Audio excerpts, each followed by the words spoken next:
Hey guys, before we get started, I wanted to talk about a skincare line I've been using. We all know that lines and wrinkles are a normal part of aging, and as I'm moving toward my mid-40s, I'm trying to age as gracefully as possible, so I started to consider Botox. Not wanting to make that financial commitment, I started to look into alternative options and found Frowny's facial patches.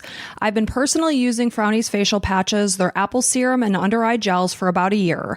I wear the facial patches while I sleep. They hold your facial muscles in place and retrain them to lie in a smooth, flat position. I started wearing them 5 nights a week and have since transitioned to using them once or twice a week for maintenance. I've noticed a big reduction in my forehead lines, and I use their apple serum and under-eye patches to target other facial lines. If you want to try them out, just use a link in our show notes and get 10% off, or just use our code CRIME10.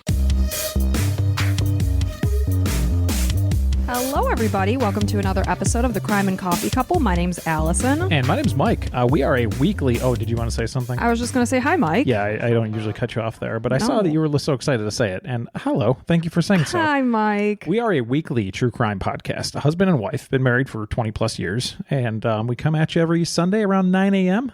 Those are our free episodes. And then if you really like what you're hearing, there's over 30 episodes available on Patreon. So go ahead and check us out over there. Exclusive stuff. But yeah, how's it going? It's going. Yeah. Okay. I'm very excited. If you're watching the YouTube version of this, I'm decked out in my Chicago Bears shirt and hat. Also, I haven't had a haircut in probably a month. So, since my last work conference, actually, so that was probably, oh no, I didn't get one before that one. So it's been like a month and a half. Mm-hmm. Yeah. I look like just a vagrant, I would say. It's not a good look. So if you look at me and don't like what you see, don't worry. I think the same thing when I look in the mirror every day. So it's rough, and I apologize to you. Yeah, you should, because it's hard to look at. So like the neck hair on my back is just like out of control. Not on my back, it's on my neck. It's on your neck, but your head connects to your back hair. So that's really easy to do. I usually just go in the shower and shave that one a little bit. Yeah, but you haven't. Yeah. It's pretty easy to do, but I haven't done it. Yeah, it's one of those things. So hey, I still love you. I appreciate that very much. But at least I'm still like taking care of myself. Showers almost daily. That's important. Almost daily at this point. So it's good. Thank goodness. Yeah. You sound like a real dirtbag right about now. Well, and now I'm thinking about all the people that listen to this show that I work with, and they're like, wow, Mike's a real scumbag. So you're right. You're absolutely correct, and I apologize. But at least we work from home, so you don't have to be with me. Like, you can see me on Zoom, and I clean up okay. Yeah, but, you do okay. Yeah. So how you doing? I'm doing pretty good. I'm enjoying my Starbucks drink. It's delicious. Yeah, I got that this morning. Iced Americano with some cinnamon cold foam and some apple brown sugar syrup in this bad boy. Yeah. It's a custom drink, and it's quite delicious. You found that on Pinterest, I believe. I did, and I can only drink like maybe half, so I have half today and half tomorrow because the caffeine just like... I hit a wall. Yeah. And do you want to tell the listeners what it's made out of in case they wanted to try the same thing? I did. I said it was an iced Americano with cinnamon cold foam and light ice and 4 pumps of apple brown sugar syrup and just a splash of cream. Oh, you said all those things. I don't did remember say that. 99% of those things. You said 4 pumps of apple brown sugar, did you? Son of a bitch. Okay, if we can rewind the tape real quick, I'll see that we did not say that. And it turns out that if somebody wanted to order that, now they could order the exact same thing. You see where I'm coming from, sweetheart? It is pretty caffeinated. It hits me for sure because I've already had like maybe a cup and a half of coffee. Who am I? On top of this. I already said what I was drinking. That's you. Just so That's you know. me. That's apparently my voice. Yeah, and the nice thing about this is you're going to have to use the restroom, which you did like twice right before this recording. Well, this is a disaster because I've had nothing but liquids today. I've had coffee, I've had this Starbucks drink, I've had water, and I had a smoothie. Ooh. So we are in trouble. Liquids. And if I get through this episode without having to get up, it's going to be an amazing feat. What's nice to be married to you, one of the many nice things is that every single place we go, you know where the bathroom is. Yes. Because you use it. And I read something that it has to take, a urination should take about 21 seconds. I don't know why it's 21. It's probably easier to remember. But, I counted mine. I'm like, yep, right on, basically. And yours is like 7 seconds. Maybe. But it's a lot. Yeah. I mean, not to get too technical. But I'm sorry, even in the morning, it's not 21 seconds. I'm not a friggin' camel like you. Hey, if you guys could go ahead and just record how long it takes you to urinate and then just report back to us on Instagram or something, I'd be curious. Well, I did tell my coworkers about that, and they were counting when they were going, and they're like, nope, not 21. What is that, like 14 at least? Maybe 12. 12, okay. Yeah. Maybe it's different. I mean, you go to the bathroom like twice a day. It's like, I'm sorry, you might go into kidney failure. Well, I think it's okay. As long as it's clear clearish, which mine is, so I'm good. Yeah, I don't know how you do it, but that's anyways. neither here nor there. Right. You ready to get into this thing? I think I'm ready to go. Okay. So we'll do this. So this is actually a listener suggestion from Monique. So thank you, Monique. This is the Columbo family massacre, and it's just a tragic story. So on Friday, May 7th, 1976, Officer Joseph Guiliano of Chicago Police Department received a call from a dispatch at about 2 p.m. So he was being told that there was a suspicious car parked at 140 South Whipple in Chicago. When he arrived, he saw a red 1972 Thunderbird with an Elk Grove Village sticker in the front window. The car lacked hubcaps, the right front window had been busted and covered with a piece of cardboard, and the ignition had been pulled. The car hadn't been stripped, so the officer concluded that whoever had stolen the car was an amateur, because they would have taken more had they known what they were doing. So through a check with headquarters, it was determined that the car was never reported stolen. It was registered to Frank Columbo of Elk Grove Village, which is a suburb about 20 miles away from where the car was found. I'm very familiar with Elk Grove Village. We are from the Chicago suburbs. My parents owned a business in Elk Grove Village for many years, so I spent a lot of time in that suburb. And a close friend, his wife is from Elk Grove Village. Okay. So Elk Grove Village was once home to farmers and German immigrants, but eventually developed into a residential community. The population doubled in about the 1960s as the village expanded its roads, new housing and schools, well as businesses. Our friend's wife is German, interestingly enough. So am I. Yeah, how about that? So in 1976, at the time of this story, Elk Grove Village was considered a safe haven from the crime that tended to plague the city of Chicago. So car owner Frank Columbo was a successful auto parts salesman who Officer Guiliano tried to call for over an hour to let him know that his car was out in Chicago. But at the time he was calling, he was only receiving a busy signal. The officer transmitted the information to the Elk Grove Village Police Department, and at about 4:45 p.m., an officer was dispatched to the Columbo home at 55 Brantwood Avenue to let the residents know about the car. So as the officer arrived, he immediately noted that there were about 3 days' worth of newspapers sitting on the front porch. The storm door was closed and unlocked. The front door was actually ajar. So the officers he starts knocking on the front door. Nobody was coming to the door. All was quiet, but he could hear a dog barking from the inside of the house. So the officer called for backup at that point. While he waited, he walked the perimeter of the home. He saw that there were no cars parked on the driveway or in the garage. Other than the front door being ajar, the rest of the windows and doors appeared intact and secure. When the backup officer arrived, they entered the Columbo home at that point. So when they in case, you want to make sure that nobody's still in there. Yeah, it's a safety check at that point. Yeah, something bad's happening. You see the newspapers piled up. I mean, the doors open. Yeah, something not good. So police were met with a truly horrific scene. They first found 43-year-old Frank Columbo lying on his back in the living room with a 2-inch slash to his throat. He was dressed in a t-shirt, plaid pants, and socks, and was surrounded by broken glass and a torn and bloodied lampshade was laying on the floor nearby. It was clear that he had been dead for days. So they moved on throughout the house, and they found Frank's wife, who was 40-year-old Mary. She was lying on her back on the landing outside the bathroom with a bullet wound between her eyes and a 1-inch slash wound to her throat. Jeez. Part of an artificial fern plant and a bloodied magazine was laying next to her body. Again, just like her husband, broken glass was scattered around her, as well as beads that were strewn near her head. The officers immediately called for an investigative unit, and evidence technicians arrived. So at about 5 p.m., investigator Raymond Rose was first to arrive to the scene from the Elk Grove Village PD. He viewed the bodies of Frank and Mary and noted that Mary still wore her large diamond wedding ring, easy for me to say, on her left hand. Her purse was located in the bathroom. Again, she was found right outside the bathroom. It had fallen to the floor and the contents had spilled out. There was also a cigarette case and an ashtray in the bathroom. As Rose continued his investigation, he found 4 human teeth lying between the top of the stairs and the wall. He tragically found 13-year-old Michael Columbo lying on his back in his bedroom on his floor wearing a white t-shirt and blue sweatpants. I mean, it's obviously sad anybody that's in this position, of but course. Especially children. Mm-hmm. A family in their own home just being brutally murdered. So his head was covered in blood, and it appeared that there was a bullet wound to the left side of his head and a second one on his back. He was also found to have a multitude of stab wounds to his neck and chest, and a pair of gold-plated scissors were found on his desk, and a marbled base bowling trophy were right there by his body. And both items were soaked with blood, so you could tell that these items had been used as weapons. So as Rose continued through the house, he found a bloodied and crumpled magazine, loose coins, beads, a portion of multiple artificial ferns were scattered around the floor of the foyer. The kitchen garbage had been scattered across the floor. It was bloodied. One of the kitchen cabinets was left open. The phone was off the hook. And of course, we knew that because when the officer was initially trying to call, he was met with a busy signal. They had a personal phone directory on the counter, and it was open to a page of the name and number of Frank and Mary's oldest child written on the page. So in the upstairs primary bedroom, the covers were found pulled back with the sheets smooth. It looked like somebody was basically getting ready for bed, but they had yet to get into bed. Mm-hmm.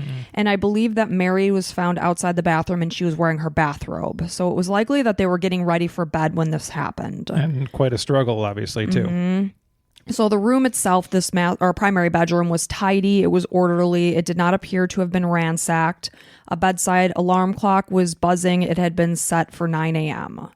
Outside the house, investigators found a 9-inch knife laying in the front stoop, as well as a steak knife in the rock garden. It sounded like none of these knives had blood on them.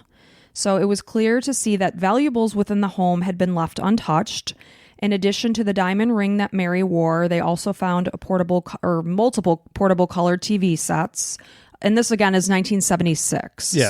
So they're probably at least a few $100 or maybe a VCR. So, something like that. That stuff's really high end. Yeah. I remember, I swear when VCRs came out, they were over $1,000. I know they were. And my dad had one. I was like, well, you're crazy. I didn't think that then. But now that I'm looking back, I'm like, wow, holy cow. Yeah, crazy.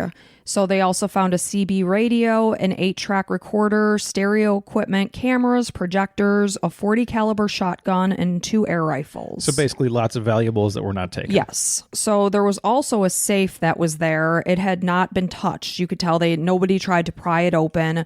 The safe contained just about $5,000, which is a lot to this day. It's about $26,862 in today's money. Wow. That's a lot of money. Yeah. So Rose felt that because the home's windows were intact, the back door was unlocked, the front door showed no signs of forced entry, the phone line remained functioning, on top of the fact that none of the family's valuables had been taken, that clearly robbery did not seem to be the motive in this situation. Yeah, this is somebody that's targeting them and wants them dead. So Rose was not able to locate Frank and Mary's 19-year-old daughter, Patricia or Patty Columbo. And she's the one that was on that contact address book? Yes, that personal address book was open to her name. So detectives eventually tracked Patty down. They called her to the station for questioning. When Patty arrived and was made aware of what happened to her family, she did not appear to be outwardly distraught with the horrific news that her mother, her father, and her 13-year-old brother had been brutalized in their own home. Okay, it's absolutely nuts. Again, we say it every time. You can't predict how everybody's going to act when they get some horrible news, but just naturally, I mean, we can all put ourselves in that position. You get a call that your whole family's been murdered. At least shock. You're just like, whoa. Shock and disbelief. I wouldn't be able to think for at least a minute and a half, 2 minutes. Just hold on. Just stop talking because whatever you're saying, I can't hear it right now. There's something in my brain that's just not working. Yeah. It's kind of like that. I mean, we tell these horrible stories and that happens. Yeah. Just imagine if it's somebody in your family. No, I can't even. And I never want to imagine it. No. So she informed police very quickly that her father had ties to the mob and that Frank ran a mob chop shop for stolen cars behind his auto parts store that he owned. And it was her theory right away that this was the cause of her family's murders. Oh, yeah, my dad's in the mob. That's probably what happened. And then, they probably killed my mom and brother too. Just very aloof. So, of course, detectives made note of her story, as well as the fact that Patty was openly flirting with male officers. Wow. I'm sorry, you've just found out that your whole family has been wiped out brutally, and you're going to have it within you to flirt? That's crazy. I mean, that's just crazy. So the autopsies were completed on Saturday, May 8th. This is the day after their bodies were found. This was done by the chief medical examiner of Cook County. Frank's body was found to have irregular lacerations from a blunt object, likely the heavy crystal lamp or a bowling trophy that was also found near Michael's body was the source of this. Frank had suffered 4 gunshot wounds, one to the right side of his face, one to the left side of his face, one to his lower lip, and one to the left side of his head behind his ear. That's crazy. Overkill. Yeah. So he had not only been shot 4 times in the head, but he had been brutally beaten with the base of likely the crystal lamp. And we heard about the laceration on his neck too. Yes. Whatever that Yes. might have been. I don't know, maybe it was a bullet that came through, but man, that's brutal. I mean, just beyond. And like they always say, overkill, crime of passion. So now we're definitely sure that this is not a robbery, because on top of nothing being taken, you wouldn't see overkill like this. Yeah. So he had also sustained cuts from a sharp instrument, and 4 of his teeth were missing and were likely the teeth they had located up on the landing on the floor. So Mary had died from the gunshot wound that they had clearly seen when they entered the home that she had sustained between her eyes. Her throat had also been slashed. They said that this bullet wound to the head would have killed her immediately before she even hit the floor. So why the throat slashing? It's just beyond me. Why any of it, I definitely understand where you're coming from. But yeah, again, I say it all the time. Luckily, we can't understand this. So Michael died after being shot from close range in the head. After he was shot, he was bludgeoned with a heavy instrument. And again, that bowling trophy was next to him. Before his neck and chest had been punctured more than 90 times. Holy cow. I repeat, 90, close to 100 times. And we know we saw those scissors near his body. And he's what, 13 years old? 13. He was Poor guy. just, I think it's still in junior high. Yeah. So they say that the medical examiner noted that these 90 stab wounds were very shallow. According to the medical examiner, it was their theory that this had likely been inflicted by a female, because had maybe a stronger male, and I hate that idea that, females, we're so wimpy. But again, you're a lot heavier handed than I am. It's just biological. So biologically, they just assumed that a female had inflicted these wounds to his body. Man, that's in 90 times. You got to think of that's if I'd hate to even think about how many. If I'm doing that, just the downward motion, you get 5 stabs a second. If you're going really fast, that's just somebody that's out of their gourd. It's just straitjacket type stuff. And again, the gunshot wound to his head would have instantly killed him. So why? Yeah. It's just beyond. So a single foreign hair was also recovered from the front of Michael's shirt during his autopsy. Based on the victim's stomach contents and the degree of rigor mortis, the medical examiner estimated that the Columbos had been, they were likely killed between 11 p.m. on May 4th, 1976 and 1 a.m. on May 5th. So this would have been 2 days before Frank's car had been located on May 7th in Chicago. Why 1 a.m.? Are you going to get into that? This is just what they deduced based on the findings of their body. Okay. Now, I did in one resource read that one of Mary's family members had spoken to her at 6 a.m. on May 5th, that was possible. So somewhere around the early morning hours of May 5th is what they were guessing. Well, and you're also wondering, did any neighbors hear gunshots? Because this is in Chicago, so there's a house basically close enough where you can hand sugar to the person's window. Well, this is in Elk Grove Village. Oh, it was. Yeah, you're right. Okay. So I looked up this house. It's still there. People live in it. And I looked at that house and I was like, oh, it's such a pretty house. Sure. But I'm like, do the people who live in there know this story? Because from my understanding, you don't have to disclose that something like this has happened unless the person asks the realtor. And it's odd that this timing is, because I'm actually reading a book right now. It's a fictional book, but the girl is hearing strange things in her homes, and she comes to find out that a family was massacred in her home. And she's like, oh my gosh, the realtor never told me.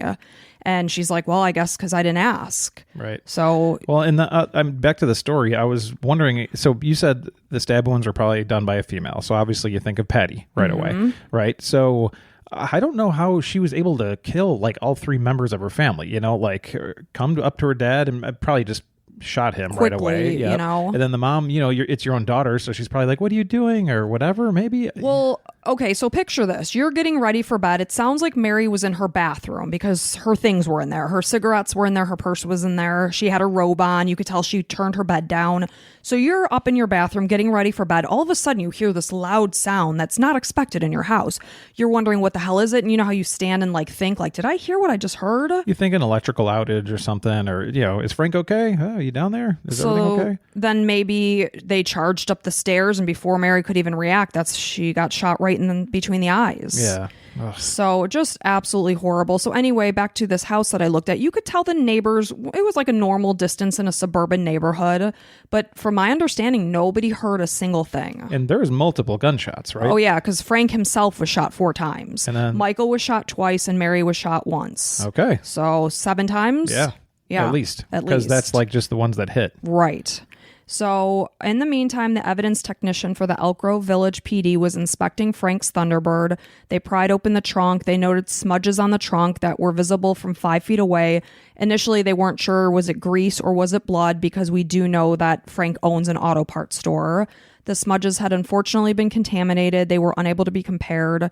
Handprints were found on the fender and the trunk of the car, which came from the left hand of a person who was either missing their left index finger or just had not pushed down. But naturally, when you're touching something, your fingers are going to equally put pressure on an item. Especially if you're in a stressful situation, like you just murdered somebody and whatever. So that was an interesting detail. So glass was noted inside the car, as well as takeout bags from a fast food restaurant, a white box from the back seat, a bloodied artificial plant stalk that was similar to the ones they saw, those ferns laying around the house. When glass fragments were analyzed, it was determined that they may have come from the broken lamp base that was found on the Columbo's living room floor. And again, they did say that was likely the blunt object that was used to bludgeon Frank. So that same Saturday, less than 5 miles from Elk Grove Village, a Wooddale police officer who was responding to a report of Mary's missing car, which was located, so this was a 1972 Oldsmobile 98. It was in the parking lot of a condo complex. There was no damage or theft noted, and a resident of the complex indicated that when they left for work around 5:30 a.m. on May 5th, and again, they were estimated to be killed somewhere around 1 a.m. on May 5th. So at 5:30 a.m., that car was not there. So he got into his car, he went to work. When he came home at 5:30 p.m., then the Oldsmobile was there. Interesting. So it's just helping them to kind of narrow down when the family was killed. You put all these pieces together and try to figure it out. So when the car was examined, they found 5 fingerprints recovered, as well as 2 different brands of cigarette butts from the ashtray and a blue blanket on the back seat. They saw that there were red stains on the lining of the roof, so they did remove that. The funerals for Frank, Mary, and Michael Columbo were held on Monday, May 10th, 1976. As part of standard procedure in a homicide investigation, detectives plan to attend. They like to scope that out because, sickeningly enough, killers tend to want to come to these things. Oh, of course. I mean, they're sick enough to commit the murder. Obviously, they want to see their work and get off on whatever the hell they're getting off on. So they also brought along a young, handsome police officer, and they wanted to see Patty's reaction and her behavior towards this man. Because they knew she was already flirting in the police department. They know she's gonna flirt with this dude. Right. So when Patty arrived, officers noted that she brought her boyfriend, Frank DeLuca, to the service with her. It was said that DeLuca sat alone and off to the side while Patty openly flirted with this officer. Weird. Relatives who had yet to meet DeLuca just assumed that this was her boyfriend because of the way she was acting towards him. Frank Columbo's older brother, who lived only a block away from the Columbo's home, recalled arguing with Patty, who wanted her family to be cremated despite their Catholic beliefs and not wanting that. During the wake, Patty showed no visible signs of emotion or grief. And then I will tell you, during the funeral, that did switch. But in addition to flirting with the officer, detectives also noted that Patty laughed, joked, and smoked cigarettes outside the church. Once inside, she did throw herself, wailing at her family's slate gray coffins. What a dum-dum. And I'm sorry to use such colored language. I mean, that is really vulgar. Yeah. But I mean, you're trying to obviously she had something to do with it, right? I know your story's getting to something, and her and Frank and whatever, but at least play the part, man. Try to get a shed a tear or something. She's obviously probably a sociopath or whatever it might be. But that's just horrible acting. Well, and just when they broke the news that her whole family was dead, I mean, at least pretend to be sad. Yeah. Instead, you're just showing no sign of emotion and then flirting with a police officer. Like, that's just Thank God for stupid criminals. Yeah. So, it's so sad that the caskets couldn't even be opened during the wake and the funeral because of the extent of the family's the abuse that they sustained. Mm-hmm. So as detectives looked into Patty's suggestion that Frank had mob ties, they found absolutely no evidence to suggest that this was true or the fact that he had been involved in anything illegal. Well, because the mob paid him off, and obviously you look to the side. Yeah, but no, sure. But seriously, that's not a huge surprise. Well, yeah, but the fact of the matter is he had a completely clean slate. The odds of this being true, that was the tie to their deaths, was not likely. So at this time, they began, of course, to turn their attention to Patty, Frank and Mary's firstborn. So Patty was born on June 21st, 1956. She had been the apple of her father's eye. He called her princess, and he treated her like one. Patty remained the center of her parents' world for 6 years until Michael was born.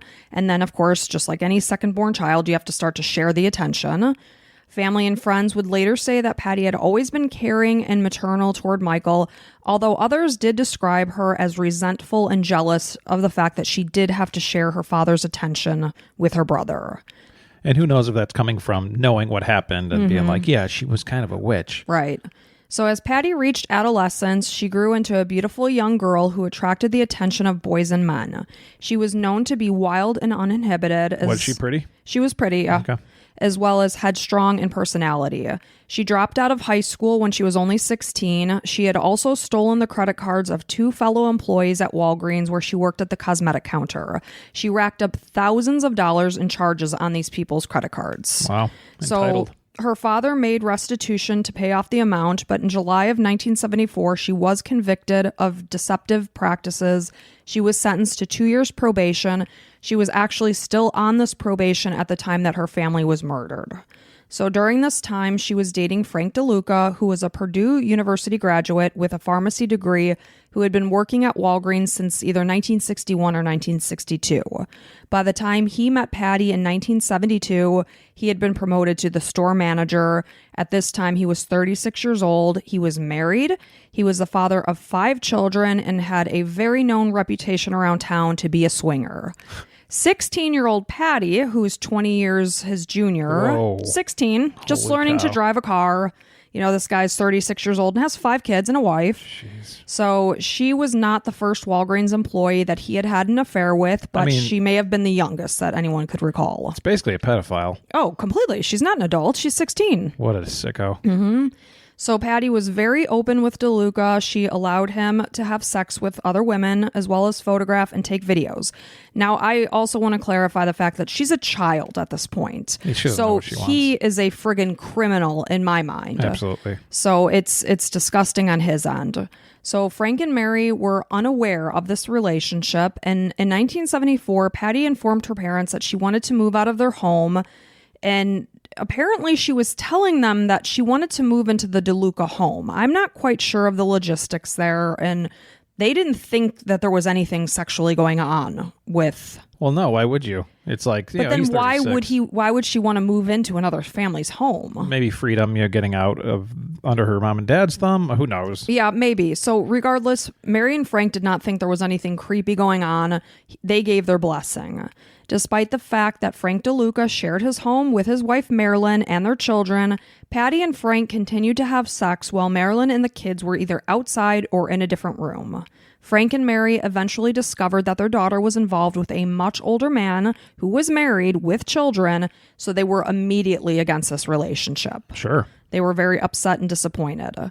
So Patty lived with the DeLuca family for about a year before she returned to their family's home in the summer of 1975. She, at this point in time, told her father that she was done with Frank DeLuca. She wanted to start to live on her own. She wanted to find her own place. So her dad was likely just relieved that this relationship was over, but little did he know that his daughter was lying to his face. So Frank DeLuca had separated from Marilyn, and Patty was still very much involved with him. Frank Columbo helped Patty find an apartment in Lombard, Illinois, about 15 miles from Elk Grove Village, and agreed to even pay the rent for her. So it didn't take Frank long to realize, though, that he's paying for his daughter's rent, and this Frank DeLuca guy is living there. She's shacking up with Frank. Yes. So in August of 1975, 1 month before Marilyn DeLuca filed for divorce, Frank confronted his daughter and DeLuca at the Walgreens parking lot and ordered DeLuca to leave his daughter alone. The confrontation soon became violent when Frank Columbo pointed a rifle at DeLuca's head and shouted, "I'm going to blow your head off." At this point, DeLuca crouched down and Frank bloodied his mouth with the butt of the rifle. He knocked DeLuca to the ground.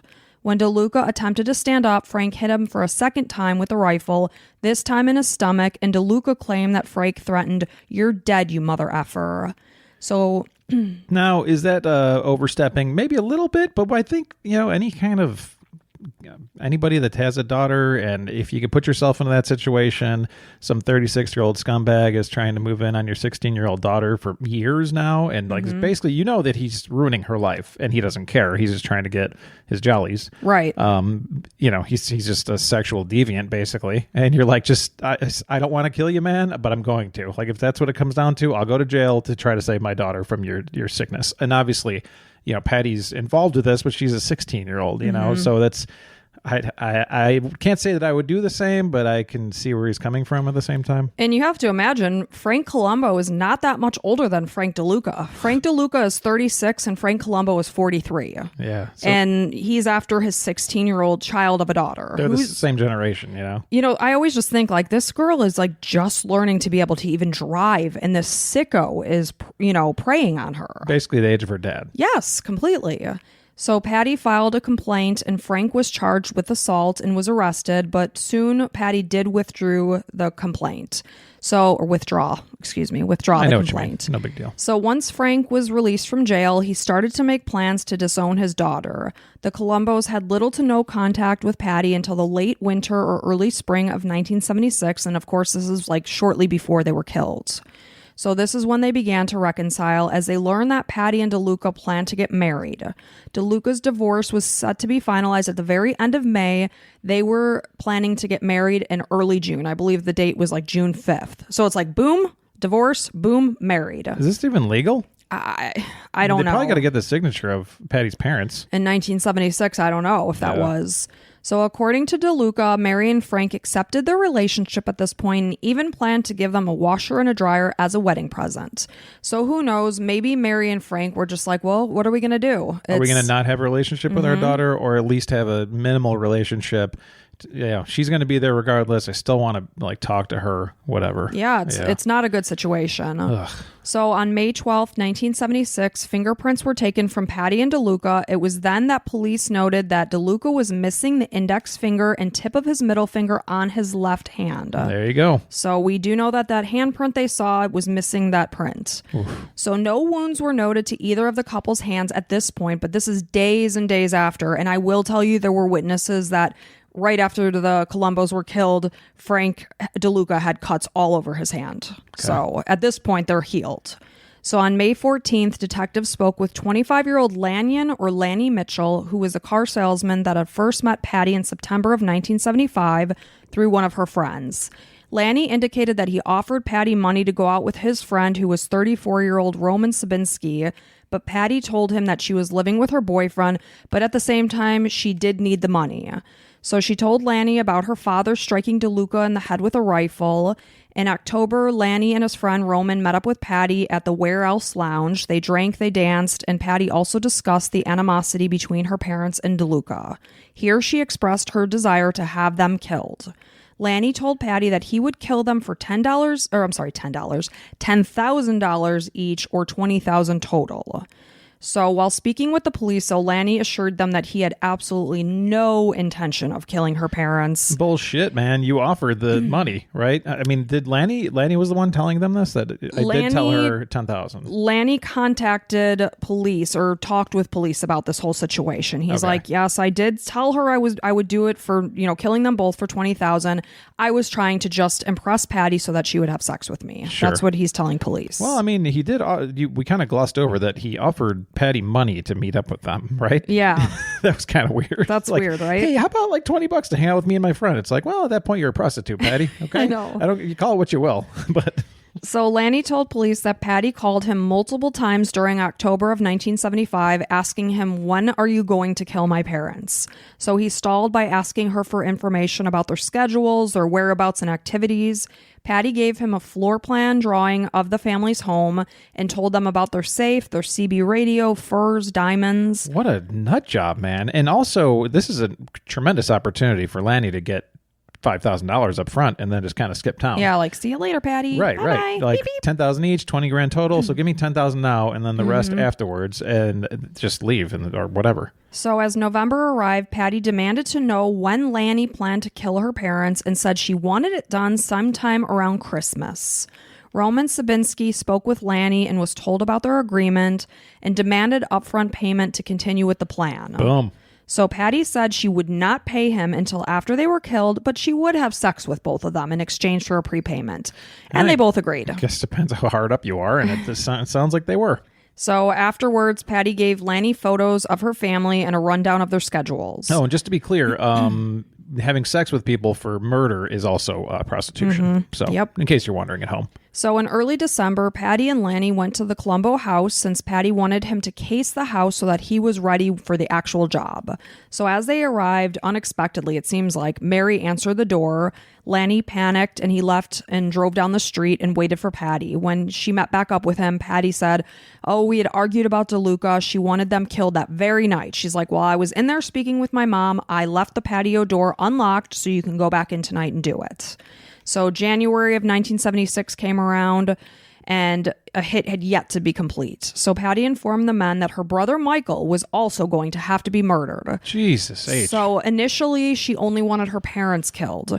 But as the wheels in her demented head are spinning, now her 13-year-old brother has to be taken out because she was fearful that he would later on figure things out and put the pieces together. No, the cops will because you're an idiot. And you... Oh, God. There's always a better way, folks. If you're even remotely considering killing somebody, don't do it. So later that month, Patty told Lanny that yet again, I left the patio door unlocked, and that both she and DeLuca were getting very anxious to have this done. In mid-March, Lanny called Patty and asked her about the upfront money. She told them that both she and DeLuca did not have the money and questioned him about when the hits would happen.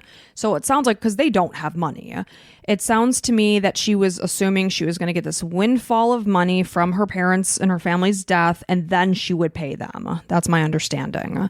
So Lanny reinforced to police that he was absolutely not the hitman. He never had any intention of killing Frank, Mary, or Michael. He said he had only been stringing Patty along for sex and money. Detectives went and picked up Roman Sabinski, who was a recruiting officer for the Cook County Department of Personnel. Uh-oh. He himself was married and had 3 children. The police held him until 5 or 6 a.m. the next morning, but he refused to talk. Detectives spoke with Mary Columbo's sister, who is Carolyn Tigrit. She recalled visiting Mary in late 1975 or early 1976. During the time of their visit, Patty showed up. She said she was there to pick some things up, but she left empty-handed. And when she had left, Mary noticed that the previously locked sliding door was now unlocked. So she just made note of that. She's like, yeah, Mary just locked the door again, and that was it. But it was obvious that Patty had gone there to unlock that door. So on May 15th, 1976, just before 7 a.m., 7 officers from the Cook County Sheriff's Department went to Patty and DeLuca's Lombard apartment with a search warrant. They were both arrested and charged with conspiracy, solicitation, and the murders of Frank, Mary, and Michael. DeLuca, for whatever reason, was released 2 days later on the 17th, but Patty was held. On the day that she was brought in, she gave a written and verbal statement admitting to the fact that she had solicited the 2 men to murder her family, but she claimed that she was completely unaware that they had actually done it. She's like, no, I didn't know they actually did it. So she first denied knowing Lanny at all, but then she was brought to the room where he was being held at the station. Like, really? You don't know this guy? So she told officers that she did not believe that Lanny had killed her family. Well, it's interesting. You know, you got to, I guess, listen to the person that's telling you the truth. Lanny is like, yeah, I definitely said I would do it for 10 grand. And, at first I said BS, but This guy seems very forthcoming. He's Yeah. like, I was always only going to do it for sex. It was always like, no, I wanted something else. I wasn't murdering anybody. I wasn't murdering anybody. In the 1970s, that's how you picture. So, and then Patty's the one that's lying to everybody. Right. So when officers asked Patty about the schedule that she had given Lanny about her parents' whereabouts and when to expect them to be home and whatnot, she claimed that she had only done it because she was forced to at gunpoint. She said she was also forced to have sex with him. She said she hadn't gone to the police at that point because she assumed they would uncover all the evidence themselves and that she was in fear of her own life. Uh-huh. On May 26, Roman Sabinski was offered immunity from the state in return for testifying against Patty and then eventually DeLuca. He corroborated everything that Lanny had told police and said that he had spoken with DeLuca on the phone. He claimed that Frank Columbo had taken a contract out on him and Michael Columbo would also have to be killed. So on July 17th, 1976, Frank DeLuca was arrested yet again for the second time. He was brought into the Cook County Jail to await his trial. His cellmate for the next 6 months, Clifford Childs, claimed that DeLuca bragged that he himself had come up with the perfect plan to kill the Columbo family. He personally shot each family member himself. He said that Patty planned to meet her parents on Tuesday, May 4th at 8 p.m. with the intent of reconciling the relationship, and DeLuca delayed his arrival to the house till 10 p.m. so that he can establish an alibi at Walgreens, so that he could say, oh yeah, I was in contact with this employee who closes out. He confirmed that, oh yeah, we're successfully closed out for the night, so it wasn't me, I didn't do it. Mm-hmm. So when he arrived, Frank Columbo answered the front door, and as he turned to walk up the stairs, DeLuca shot him in the back of the head with a .32 caliber revolver. Why was he turning around to go upstairs? To maybe to go get his wife? Yeah, I'm not quite sure why. Okay. Probably to say, hey, come on over. Frank Columbo's here. Or, yeah. I'm sorry, Frank DeLuca's here. Frank DeLuca. He's here to talk and whatever. So after he shot Frank Columbo, he shot Mary next. In the meantime, Patty went up to Michael's room where he was sleeping. She and DeLuca forced him to stand up, and DeLuca shot him in the head. In the attempt to stage the house like a robbery, this is where they kind of messed up the house. They tore these ferns apart, like the garbage on the floor. Real quick, if I can, how do you go up to your brother's room, sleeping brother, say, wake up, and he's like, no, what's happening? Like, get up. And he's going to be shot as soon as you're an absolute monster criminal a-hole that should be wiped from the earth. That's insane. It's hard to wrap your head around because, of course, I'm researching this, throughout the whole week and whatnot, and just trying to picture how much of a monster you have to be to do such a thing.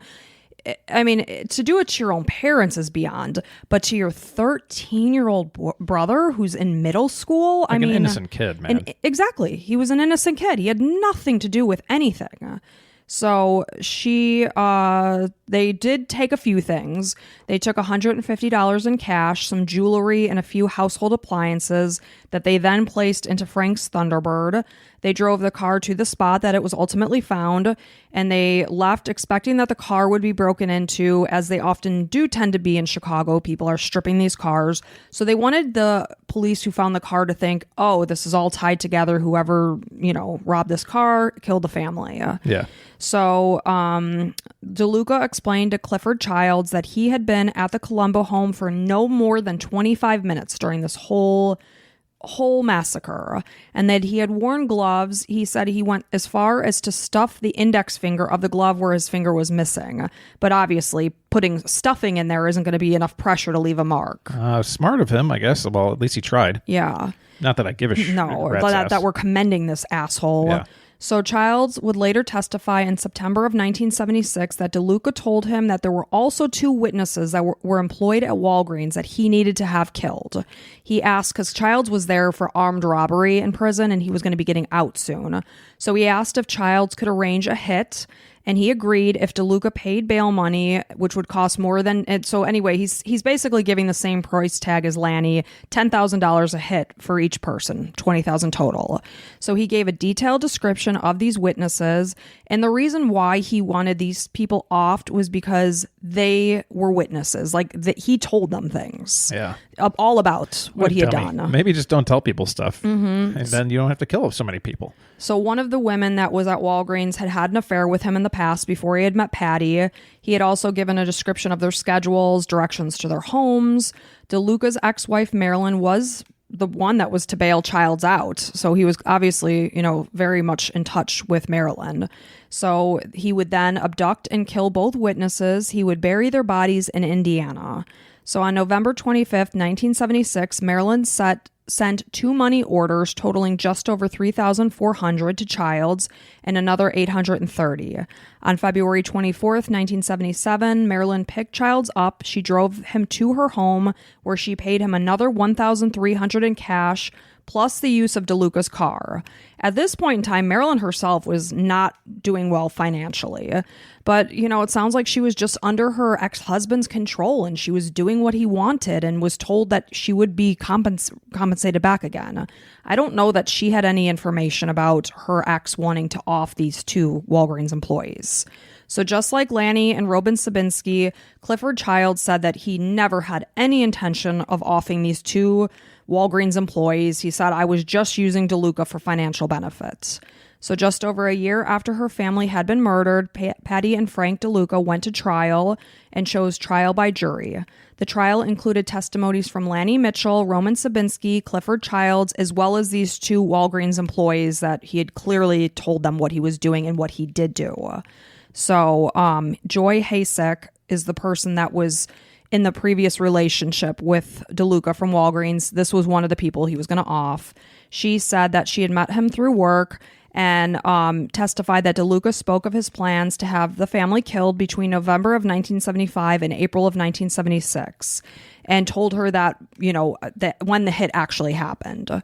She said that she really did want to call the Columbo family and warn them, but she said, "I didn't call them because I thought they think I was crazy." Sure. And then it's like it never happens, and then you're looked into and you got cops on you and stuff. But this would have been before they were killed. Yeah, it would have been nice to know. Yeah. Maybe send like a letter, Right. so you're not just put it in the mailbox or something.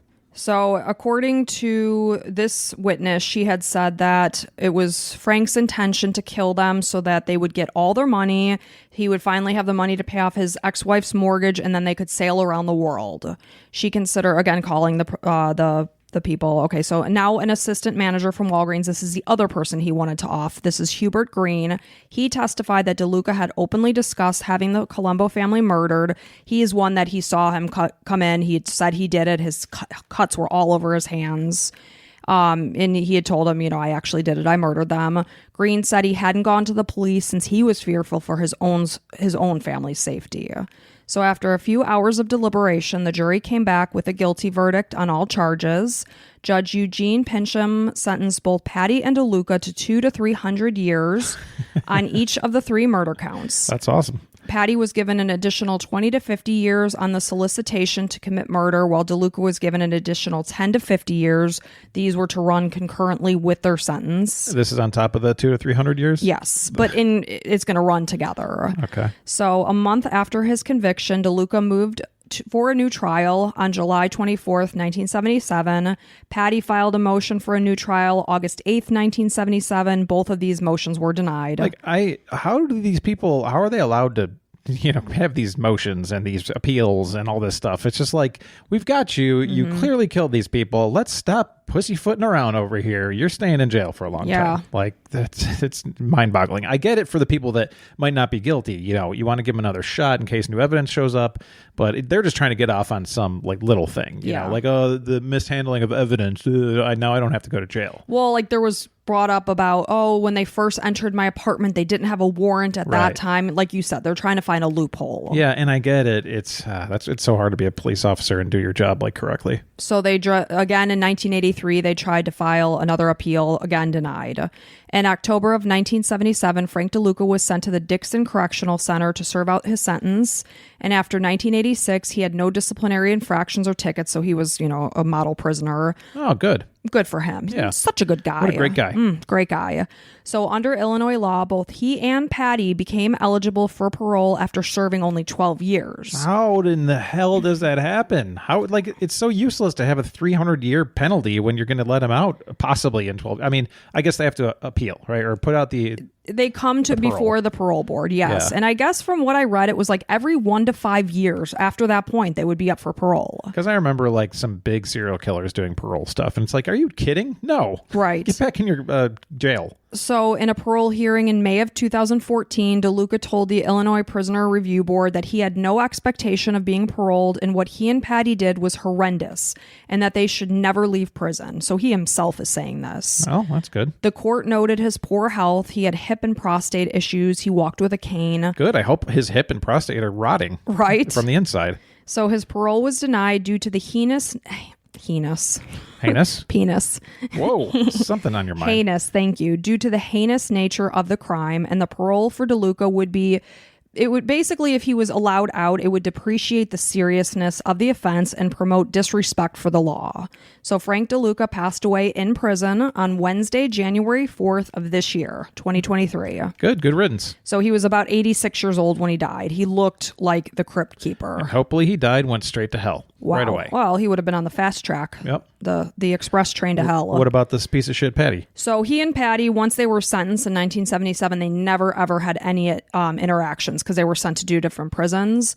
Patty was sent to Dwight Correctional Center in October of 1977 to serve out her sentence. In 1979, she was implicated in a prison prostitution scheme. Oh, so she does it on the outside and on the inside. Yeah, she likes that. Yeah. She's the type of person that if she's not getting attention from men, like she doesn't know what to do with herself. Also very entrepreneurial, always looking to make money. So basically what she was doing was organizing sexual acts between the female prisoners and the correction officers. Nice. So she also collected many infarctions and tickets while she was in prison. Infarctions like a heart attack. Myocardial infarction. Yes. Thank you, Mike. Yeah. So she did go on to earn several degrees during her prison sentence. So Got nothing else to do, right? She earned a secretarial science degree, an applied science degree in computer programming, an associate's degree in art from Joliet Junior College, or JJC, as us Illinoisans like to say. She got this degree in 1981. She received her bachelor's degree in 1991 from Illinois State University. She went on to work with various programs. Group supporters would often submit letters or speak on her behalf of her good work at parole hearings to try to boost her ability to get out. Why? Like, what the hell's wrong with Because they're these like, people? look at her. She's been rehabilitated. She's helping people. I mean, I guess that's good. In 2011, she was accepted at Leslie's House, which is a transitional house on the west side of Chicago that helps female inmates to transition back into society. Ironically, this location was only 2.5 miles from where her father's Thunderbird had been dropped off. Wow. So like DeLuca, Patty's paroles have been denied because of the seriousness of her offense. I will say this. She's probably not going to kill somebody else, but you can't really let somebody out because of a probably, because this is her family. Like she wanted to kill her own family, as crazy and nut jobby as she is. I would not guess that, if she is rehabilitated to an extent, she maybe won't do it again. But again, you can't let her out on a maybe. Mm-hmm. So at this point in time, she is 67 years old. She is incarcerated at the Logan Correctional Center. Well, Patty, hopefully you're listening to this, and hope you rot in that jail or prison or whatever correctional facility you're in. Right. And, it's like, okay, great. So you've got all these hours to your disposal while you're in prison. So you're going ahead and getting these degrees. You're participating in programs, but I don't think that should take away from what she did to her family. Right. It's just sickening. So I think she's where she should be. Yeah. I mean, she could maybe make a case if she didn't kill her own brother. I mean, not even close, really. I'm just trying to brainstorm here, but making sure that her dad and mom and brother are all killed, that's just sick. Yeah, and I don't know what their relationship was like throughout her early teens and such. Obviously, they were supporting her. Frank was paying for her apartment in Lombard. Yeah. What goes on that would make a person do something like this? Mental instability. And Yeah. that's something that's really hard to fix. I don't know how. And that's crazy. So sadly, that is the story of the Columbo family massacre. Well, thank you very much, poor Columbo family. I guess this tells you, if somebody tells you about some kind of crime they committed, like Frank Columbo, or DeLuca, was saying to his Walgreens associates, it's like, you got to get out there and tell somebody, because something bad could happen. Yeah, and it's just sad because so many people were privy to the fact that they talked about doing this well before it was done. Obviously, Lanny and Roman, they knew, as well as the Walgreens employees. I'm not saying it's their fault, but No. if you hear something, say something. If you see something, say something. She might think, oh, if I call the Columbos and be like, oh, Frank DeLuca wants to have you killed, maybe they would still be alive today. Right. Well, sorry for the Columbo family and everybody involved and all their family. Want to say thank you so much for listening. If you like what you're hearing here, there's plenty more available on patreon.com. So you can go ahead and for as little as $5, become a patron, get access to a ton of new episodes, some which are much better than we say here, I would say. I definitely like to leave some good ones for our people that, there's a good balance. Really support us. I'm not saying you guys don't support us. That's not what I'm saying. Not at all. So anyways, we want to say welcome to the Crime and Coffee Couple Club to Megan, Karen, Amy, Margarita, Joker or Jokar, Aza or Isa, Victoria, Emma, Sean, Hannah, Ashley, Christy, and Hannah. So I think this might be the best week ever as far as patrons are concerned, as far as number of patrons. So thank you guys so much. It's like such an honor. When Allison's doing her hours and hours of research every week, I swear to gosh, we're sitting on the couch and I'm just looking at you. You're just typing away. Tip, tip, tip, tip, tip. That's actually what it sounds like. Last night, I came home from work and I think I did another 5 hours of research, but I love every second of it. And I can't tell you guys how much we appreciate all of you for listening, for supporting us. I mean, it's just beyond. We're a little mom and pop podcast over here that are growing thanks to people like you. So please tell your coworkers and, whether you can support us financially or not, just tell people about us and it really helps spread the word. So thank you so much. So thank you guys so much. And until next time. Wait. One more thing. I want everybody to know that's listening to this. If the Chicago Bears have beaten the Green Bay Packers in week 1 of the NFL, your buddy boy right here, Mike, is very happy. So just know that. And now if they lost, I'm probably pretty sad. So feel bad for You'll me. be okay. Yeah, I'll get through it. I'm making some ham and cheese sliders. I'm making some queso dip for the game. So you're going to be just fine. Okay, that sounds good. Now you can do your thing. And until next time, bye.